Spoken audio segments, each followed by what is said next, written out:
Hello mga kayanong ganda.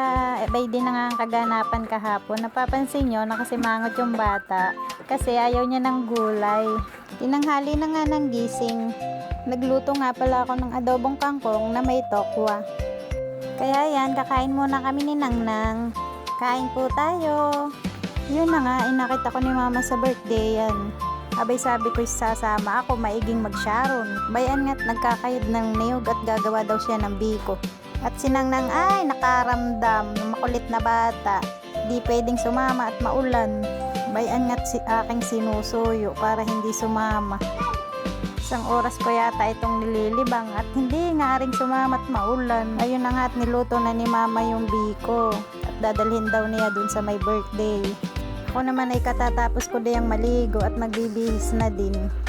Abay syempre aawra at tayo magpapagandahan eh. Bayan at ako'y magpapalitada muna ng mukha ng maigi-igi naman hitsura. Habang iniantay ko si mamang mag-ayos nung kanyang dadalhin ay ako'y magme-makeup muna din eh. Ayan, ganda talaga. Tinawag ko na nga pati aking kapatid na dalaga. Sabi ko ako'y kilayan. At yan, nung tagal naman ni mama pag-aasikaso, ako'y matatapos na ay. Abay syempre fresh na, magpapabango muna tayo. Kaya ayan, manunuklay muna tayo habang nag-aantay kay mother. Hindi na nga ako magkaigi dito sa aking buhok abang haba naman Napansin ko'y taban-taba ako na. Ay magpapalit muna ako ng damit at hindi bagay. Ako naiiyamot na dito sa aking buhok ay hindi ko magkaigi sa pagsusuklay. Kaya naman ako'y tinulungan na aking kapatid sa pagsusuklay na aking buhok. Yang haba nga naman hani. Bayan tapos na. Yanong ganda hani. Hala at kami yayao na. Hay bayon nga't umulan pa. Namang kami nga yumaon na nga ni mama at bay day sinugod na pati ang ulan. Punta lang sa birthday yan. Sabi nga ni mama ay aantayin pa namin ang kanyang best friend. At ayun na nga, nagkita-kita na kami dito sa may kanto. Hindi ako na-inform, mga nakadilaw. Ayan, kaulanan. Nag-aantay lang kami tumila at kami babatsin na. Masasaya ang may edad at makakainom na naman. By ding at sinugod na namin ang ulan. Ayan, daan kami sa may tulay. Diyan, sa ilalim ng tulay. Sa gilid pala. Bayan, umuulan-ulan pa yan. Mapuntahan lang nila ang kanilang best friend na si Mama Ani. Ayan, lakad-lakad muna kami. Ako'y nag-jacket at malamig. Di na ako'y magsasando ng dilaw. Ay di para na kami ditong dilawan. Team dilaw. Ayan, dahan-dahan lang paglalakad at madulas. Nakarating na nga kami sa bahay ng celebrant. Bayon nga't si Mama Ani nagpalit din ng damit. Gusto din nakadilaw. Habang nga nagpapalit si Mama Ani sabi kami kumain muna. Ano pang katang inaantay? Tay kumain na nang masapin na ang tiyan. Mamaya mag-iinom. Maigi nang may laman ang tiyan na nang hindi mamudura. Bayan, ang sarap naman ng pansit ni Mama Ani. Ako'y napadami ang kain.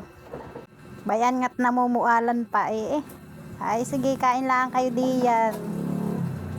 Bay di na nga at kami nilabasan na ng alak ni Mama Ani. Naman. Ihanda na ang inyong tiyan. Lasing kayo mamaya. Abay yan, ang sarap naman ng papulutan ni Mama Ani manilagang baboy, saka manok. Sabi ni Mama Ani, walang uuwi ng di lasing. Bayan nga't sila'y nagkikismisan muna ng magkakaibigan. Sa saya. Sila'y namiss ang isa't isa. Habang sila naman ay nalilibang, ako din ay nalilibang dito sa gidli. Basta sabi, videohan ko lang daw sila. Hala, ayan video Habang ako'y nakain din sa gilid. Bahala kayo diyan. Papak pa more. Namulutan lang. Di naman nag-inom ng madami.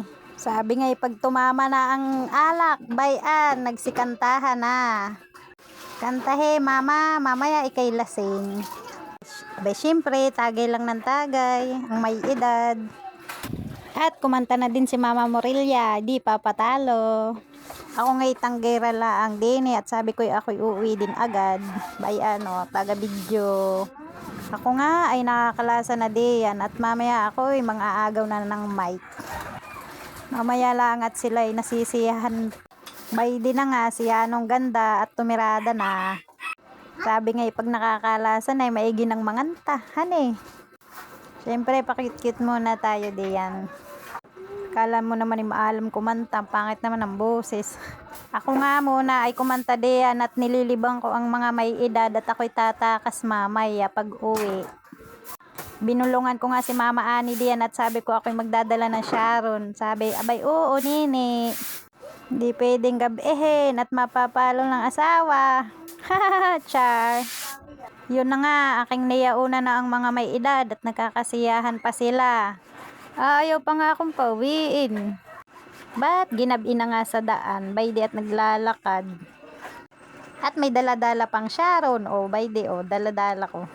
Salamat Mama Ani sa pa-Sharon. O, diba? Sa susunod ulit, sako na dala ko. Thank you for watching.